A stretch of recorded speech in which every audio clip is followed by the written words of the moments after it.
My next guest has been through a little bit of this. Please welcome the former Speaker of the House, Kevin McCarthy, with us tonight here on the Hill. Nice to see you, sir. Thanks for coming on in. Thank you. There's a lot to get to. How does this end as it relates to the Department of Homeland Security? Because the Democrats have put out a list of demands. The White House is negotiating, and they seem at odds. And this is the only thing that's unfunded right now.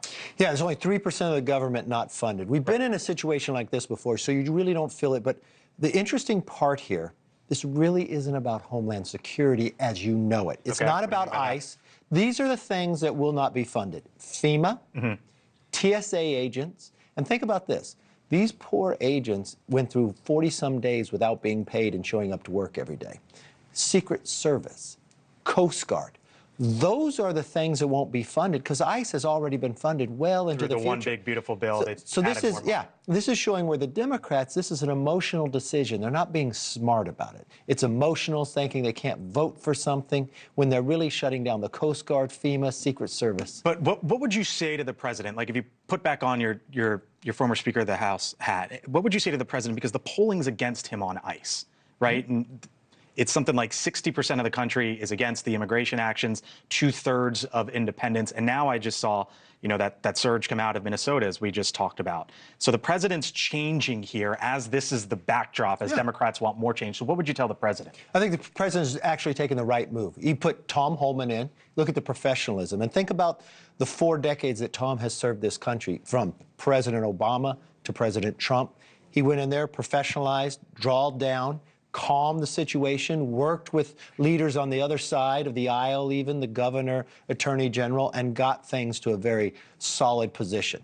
The country wants to have a secure border. The country wants to have legal immigration. They also want those who are gang members that are here illegally removed. Focus on the areas where the country seriously wants it. Find those gang members, but do it in an essence that you're not creating these battles inside these cities. And I think that's where you see the president going. This whole election. Those that believe he went too far?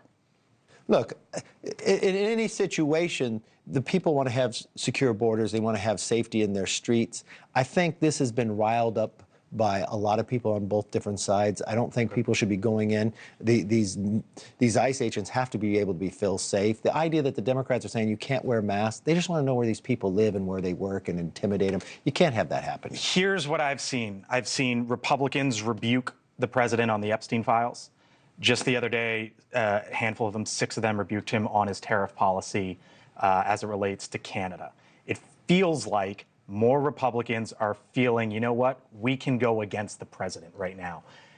Do you think that's sort of the state of play in the House right now? Does he have the control over House Republicans that he once had? Look, this president is stronger politically than even Ronald Reagan was. What I would right now, you think? Right now, oh, more definitely. He can determine an endorsement of whether someone wins or loses. This is what the Republicans themselves are doing. They're not playing as a team. And inside Congress, you need a team. You need 218 to do anything.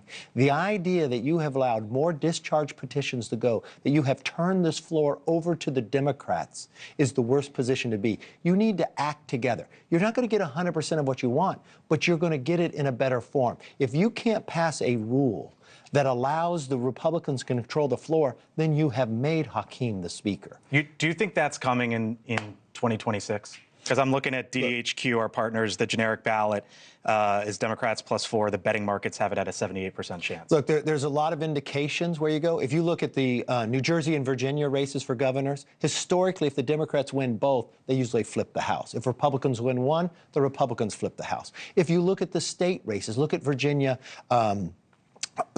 delegate races. There were 8 Republican incumbents that sat in seats that Kamala Harris carried. All 8 of them lost. But there were 5 Republicans who sat in seats that Trump carried up to 4.5%. They all lost, too. So what you find, if you extrapolate that and put that onto the current map, the Democrats have the advantage. But the Democrats have the weakest leadership they ever had in Hakeem Jeffrey and Schumer. They are disadvantaged in money disproportionately. We have never seen this way of disproportionate money advantage. But you also got to look at recruitment. Now, when I became leader, Nancy Pelosi became speaker. In 4 years, we won the majority by 5 seats. I won 5 more seats in California, 5 in New York. Recruiting matters. We elected the most Republican women in the history of our party. Do you think we see Speaker Jeffries? in January 1st, 2020. Well, it's really interesting. If Democrats were able to win, there's no guarantee that he's Speaker. David Plouffe. Do you think we see a Democratic Speaker?